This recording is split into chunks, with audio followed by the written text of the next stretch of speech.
Buenos días, mi nombre es Juan David Espinal, estudiante de primer semestre de Medicina de la Universidad CES, y el día de hoy voy a hablar acerca de las uniones celulares respecto a la materia de histoembriología 1 a cargo del docente, el Dr. Jairo Alberto García Gallo. En primera instancia y antes de ir a fondo con qué son las uniones celulares, debemos remitirnos a en sí qué es el tejido epitelial.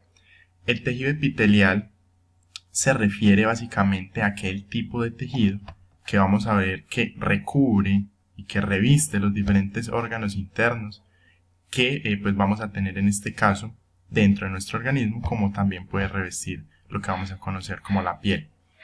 Ahora, existen diferentes tipos de tejidos. En su generalidad existen 4: tejido conectivo, tejido epitelial, muscular y nervioso. El que nos reúne el día de hoy es el tejido epitelial. Este tejido epitelial posee una serie de características que lo van a hacer diferente a los otros 3. En primera instancia vamos a encontrar que el tejido epitelial va a ser un tejido que es avascular, es decir, que va a ser un tejido que por él no van a discurrir lo que nosotros vamos a conocer como diferentes vasos sanguíneos, diferentes capilares específicamente, que los nutran, en este caso de un tejido conectivo sanguíneo. Otra característica, y en segunda instancia, vamos a ver que este tejido epitelial va a reposar sobre una capa, sobre una estructura que vamos a conocer como la membrana basal. Esta membrana basal es aquella, digamos como se dijo, capa sobre la cual se pegan las diferentes células del tejido epitelial y van a evitar que éstas se vayan, van a adherirlas. Por ende, un caso clínico en el cual se tenga un paciente con una deficiencia en esta membrana basal o las adhesiones que se presentan allí, pues básicamente vamos a ver un desprendimiento de estas células del tejido epitelial. Y en tercera instancia, un aspecto muy importante de este tipo de tejido es que sus células tienen una serie de especializaciones, dependiendo del lugar en el que encontremos este tipo de células, y que nos van a dar una pista de qué punto específico estamos hablando. Es decir, por ejemplo, en las células, en este caso el tejido epitelial del pulmón, vamos a encontrar una serie de especializaciones llamadas cilios. Esos cilios van a ser encargados, son los encargados de, en este caso, a través de una serie de movimientos que van de un lado hacia otro, van a expulsar diferentes cuerpos extraños que se tengan y facilitar así el despeje de la vía aérea. Como por ejemplo, en otros casos vamos a tener, por ejemplo, en lo que nosotros conocemos como el epitelio del intestino, una serie de especializaciones que se van a llamar microvellosidades. Estas microvellosidades tienen la función de absorber nutrientes, absorber sustancias. De ahí viene la lógica de que se absorban nutrientes y sustancias en lo que nosotros conocemos como el intestino.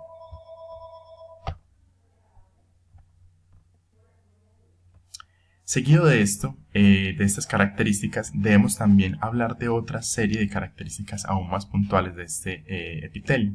Vamos a encontrar una serie de zonas. Esta parte de las células, pues de estas células del tejido epitelial, va a tener una parte superior que nosotros vamos a llamar como una superficie apical. Luego vamos a tener una parte lateral y después una superficie basal, como habíamos dicho, que es donde se reposa sobre la membrana basal. Y en última instancia vamos a ver, como se dijo, que este tejido epitelial va a ser muy importante en el paso de sustancias, en el paso de las diferentes sustancias.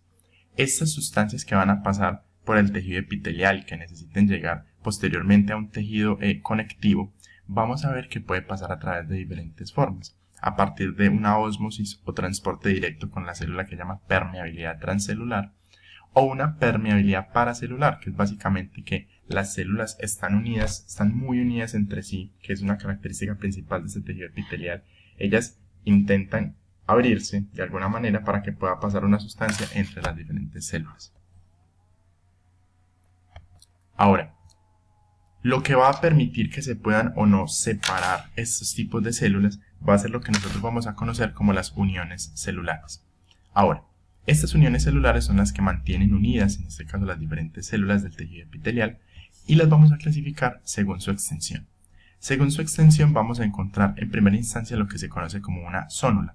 Las zónulas son aquellos tipos como de correas, si se puede decir así coloquialmente, que lo que hacen es que están ubicadas en las 4 caras, por ejemplo, de la célula. Otra parte vienen siendo las fascias, que las fascias son aquellas que se ubican en caras específicas, puede ser en una cara solamente o en puntos pues, específicos o caras específicas. Mientras que vamos a encontrar en tercera instancia lo que se conoce como mácula, que la mácula son superficies muy puntuales, muy específicas en donde va a haber un tipo de unión celular.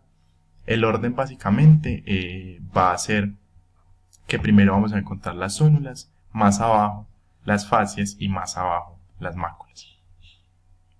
Ahora bien, según su extensión las acabamos de clasificar, pero existe una clasificación según su función.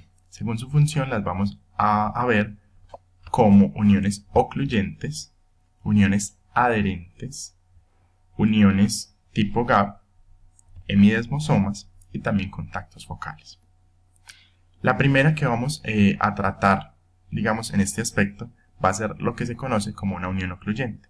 La unión ocluyente tiene la capacidad de velcro, es decir, que es capaz de separarse y volverse a unir, y esto gracias a que posee una serie de proteínas, ya sean integrales, ya sean periféricas y uniones a citoesqueleto, que van a dar esta característica.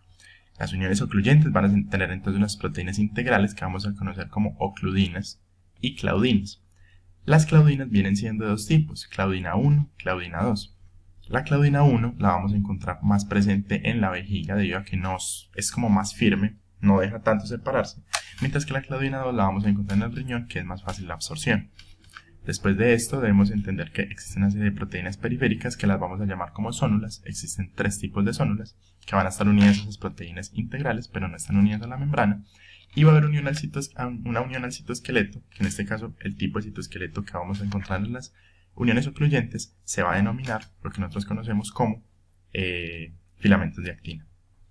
En segunda instancia vamos a tener las uniones adherentes, que las uniones adherentes van a tener en este caso unas proteínas integrales que se van a llamar E-caderinas. Esas E-caderinas son dependientes de calcio como aspecto general. Luego vamos a tener unas proteínas que van a ser periféricas, que las vamos a llamar como cateninas. Las cateninas van a ser aquellas que básicamente van a unir, lo que yo conozco pues como unir periféricamente, es decir, que van a ser una unión entre las integrinas y la parte pues del citoesqueleto. Entonces aquí podemos ver a la catenina uniendo al citoesqueleto. Y la unión al citoesqueleto pues que vamos a tener aquí va a ser conocida como filamento de actina. Luego vamos a tener entonces lo que nosotros conocemos como máculas. Las máculas básicamente son hasta más sencillas. Esas máculas van a tener como proteínas, en este caso integrales o sí, que van a pertenecer a la membrana, van a recibir el nombre de lo que nosotros conocemos como desmogleínas, porque están a base de desmosomas. Sus proteínas periféricas van a ser las, en este caso, desmoplaquinas o plaquinas, y van a estar unidas al citoesqueleto de lo que nosotros conocemos como filamentos intermedios.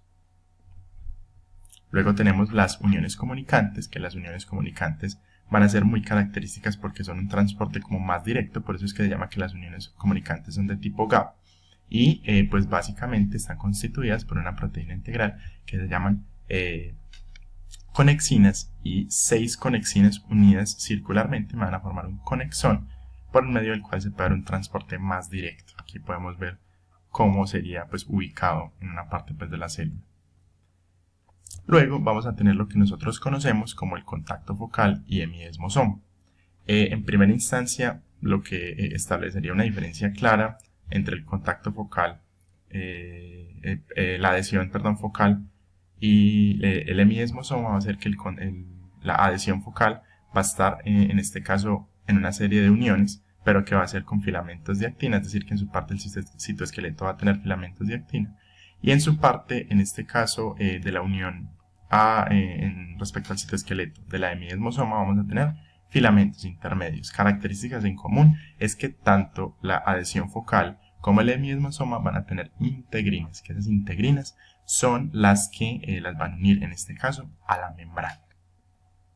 Gran diferencia aquí es que antes habíamos hablado de desmosomas. Los desmosomas van a estar ubicados, en este caso, en la parte lateral, mientras que el hemidesmosoma va a ser o va a jugar un papel fundamental en la unión de esa célula del tejido epitelial a la membrana basal. Así entonces podemos ver cómo pues, la diferencia que puede existir entre hemidesmosoma y, en este caso, adhesión focal. Las dos entonces en sus características fundamentales vamos a ver que van a participar en la unión muy importante de esa célula del tejido epitelial a la membrana basal, que básicamente es la que la va a mantener unida. Y básicamente esta unión y todo este conjunto de uniones que se trabajaron al respecto van a mantener unidas las células, es decir, que van a mantener unos espacios muy pequeños entre las células. Ahora bien, ese espacio pequeño es relativo, debido a que, como habíamos mencionado, en este caso las células, por ejemplo, ocluyentes, funcionan como velcro, entonces se pueden separar para facilitar el transporte paracelular, mientras que las que vienen siendo adherentes, ellas son, como su nombre lo indica, adherentes, ellas no tienen la capacidad de separarse. Esto entonces en forma general es como lo que le brinda a la célula y al tejido epitelial la capacidad de transportar una sustancia, la capacidad de revestir y la capacidad entonces que refiere a ser avascular. Muchas gracias.